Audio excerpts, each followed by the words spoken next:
এক্সামের চাপে সকাল থেকে ভিডিও করতে পারিনি এবং ফাইনালি এত রাত্রিবেলায় ভিডিওটা করছি। এক্সামের চাপে অনেক সিনেমা দেখা হচ্ছে না, কাতুকুতু বুড়ো সিনেমাটা দেখতে যাব, মানে এক্সাম শেষ হোক আমি দেখতে যাব, এবং কিছুই হচ্ছে না। আমার কাজের কাজ, এক্সামের এতটা প্রেসার রয়েছে, এই অবস্থায় তোমরা দেখতেও পাচ্ছ আমি সেরকম ভিডিও দিতেও পারছি না, এবং দিলেও সেই টাইমগুলো ঠিকঠাকভাবে হচ্ছে না। তো আজকের এই ভিডিওতে কথা বলবো হচ্ছে উইন্ডোজ প্রোডাকশন হাউসের upcoming cinema Bahurupi the golden Daku থেকে কৌশানী মুখার্জির পোস্টার চলে এসেছে অ্যাজ ঝিমলি। কেমন লাগলো পোস্টারটা নিয়ে কথা বলবো। দেখো, পোস্টারটাকে নিয়ে আজকের এই ভিডিওতে ইন ডিটেলড আমি আলোচনা করব। এরকম না পোস্টারটা ভালো হয়েছে ঠিক আছে, না এইটা না, ইন ডিটেলড পোস্টারটাকে নিয়ে আজকের এই ভিডিওতে কথা হবে। পয়েন্ট বাই পয়েন্ট পোস্টারটাকে নিয়ে আজকের এই ভিডিওতে আলোচনা করব। দেখো, কৌশানী মুখার্জি, তাকে বিফোর বহুরূপী আমরা দেখেছি তার ঝুলিতে একের পর এক ফ্লপ, এবং সে সেরকম চর্চিত নায়িকা ছিল না, তাকে নিয়ে ট্রোল হতো, ক্রিটিসাইজ পর্যন্ত হয়েছে। কিন্তু বহুরূপী সিনেমা দেখার পর প্রত্যেকে কিন্তু একটা কথা বলেছে, কৌশানীও পারে। এবং বহুরূপী, রক্তবীজ 2 দুটোতেই কিন্তু কৌশানীর অভিনয় মারাত্মকভাবে প্রশংসিত হয়েছে।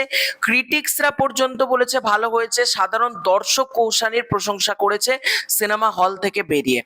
এবার আজকে যখন বহুরূপী টু দ্য গোল্ডেন ডাকুর পোস্টারটা এলো, আমি একটা জিনিস ভাবছি, শিবুদায় পারে একটা নায়িকাকে গ্ল্যামারাস থেকে ভাঙতে। এই যে কৌশানী, তার মধ্যে একটা গ্ল্যামার ব্যাপার আছে, কিন্তু এই পোস্টারটা তোমরা দেখো, এখানে সম্পূর্ণ আদ্যপ্রান্ত যেমন একটা আমরা গ্রামের মানুষকে দেখতে পাই, ঠিক সেই রকম আমরা কৌশানীকে দেখতে পাচ্ছি। পুরোপুরি গ্ল্যামারটাকে ভেঙে অন্যভাবে কৌশানীকে আমরা দেখতে পাচ্ছি, সেটার জন্য আমার ভালো লাগছে। এবং কৌশানী আরো যে কারণে পপুলার হয়েছিল সেটা হচ্ছে ডাকাতিয়াবাসী। সেই বছর 2024 সালের সব থেকে মোস্ট ভিউড আইটেম সং হচ্ছে ডাকাতিয়াবাসী, এবং সেই একটা গ্রামের ভাইবস, এমন আইটেম সং যেখানে কিন্তু কোনো অশালীন কিছু নেই। আমরা যেরকম আইটেম সং বর্তমানে দেখছি, প্রতিটা কিন্তু আইটেম সং এর মধ্যে কোনো না কোনো এমন সিকোয়েন্স রাখা হচ্ছে, সেটা বলিউড হোক বাংলা হোক, সেটা ঠিক অতটা জাস্টিফাই হচ্ছে না। কিন্তু আজকে কৌশানী মুখার্জির তোমরা ডাকাতিয়াবাসীটা চালিয়ে দেখো, টেরিফিক সং হয়েছে। মানে এখনো পর্যন্ত মাঝে মাঝে গানটা শুনি, এতটা ভালো লাগে, এতটা সুন্দর গান। বিয়ে বাড়ি হোক, দুর্গা পুজো হোক, সমস্ত জায়গাতে এখনো পর্যন্ত ডাকাতিয়া বাঁশি গানটা কিন্তু বাজে। তো ডাকাতিয়া বাঁশির মতন আমি চাই বহুরূপী 2তেও এরকম কোন একটা গান থাকুক। দেখো, বহুরূপী 2 এর শুটিং কমপ্লিট হয়ে গিয়েছে, গানেরও কাজ সবকিছু শেষ, এখন মনে হয় ডাবিং বা এডিটিং এর কাজ চলছে, আমার কাছে যেটুকু যা খবর আছে। আমি মন প্রাণ থেকে চাই বহুরূপী 2 এর গানগুলো যেন ভালো হয়।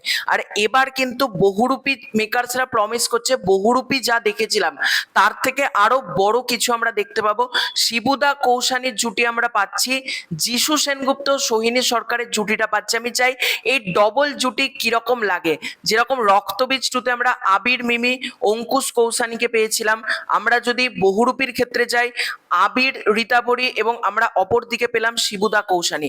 এবার আবির রীতাভরির পরিবর্তে আমরা কিন্তু পাচ্ছি হচ্ছে তোমার যিশু সোহিনীকে। দেখা যাক তাদের সাথে শিবুদার কৌশানীর এই যে কেমিস্ট্রিটা, সেটা কেমন জমে। এবং আমি বহুরূপী 2 নিয়ে এক্সাইটেড আছি।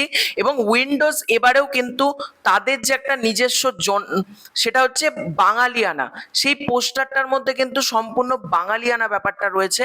রক্তবীজ 2 এর ক্ষেত্রে অনেকে একটা জিনিস মানে বলেছিল যে রক্তবীজ 2তে আমরা ঠিক বাঙালিয়ানাটা পেলাম না, কারণ থাইল্যান্ড থেকে শুরু করে মানে মিমি চক্রবর্তীর ড্রেসটা হতে পারে। কিন্তু এখানে আমার যেটা মনে হচ্ছে, বহুরূপীতে দর্শক যেমন মজা পেয়েছে, সেই একই রকম মজা কি তার থেকে বেশি মজা কিন্তু আমরা বহুরূপী 2তে পেতে চলেছি। এবং পোস্টারটা কিন্তু আমার বেশ ভালো লেগেছে, একটা অন্যরকম কৌশানীকে আমরা পেলাম। হ্যাঁ, ঝিমলি চরিত্রে কৌশানী ফাটিয়ে দিয়েছিল, এবার দেখার কৌশানী আর শিবুদার জুটিটা কেমন হয় সেটা দেখার জন্য মুখিয়ে আছি। তো এটাই ছিল আজকের ভিডিও, খুব শীঘ্রই দেখা হচ্ছে নতুন কোনো ভিডিওতে। চ্যানেলে প্রথমবার হয়ে থাকলে সাবস্ক্রাইব করে দাও। Bye bye.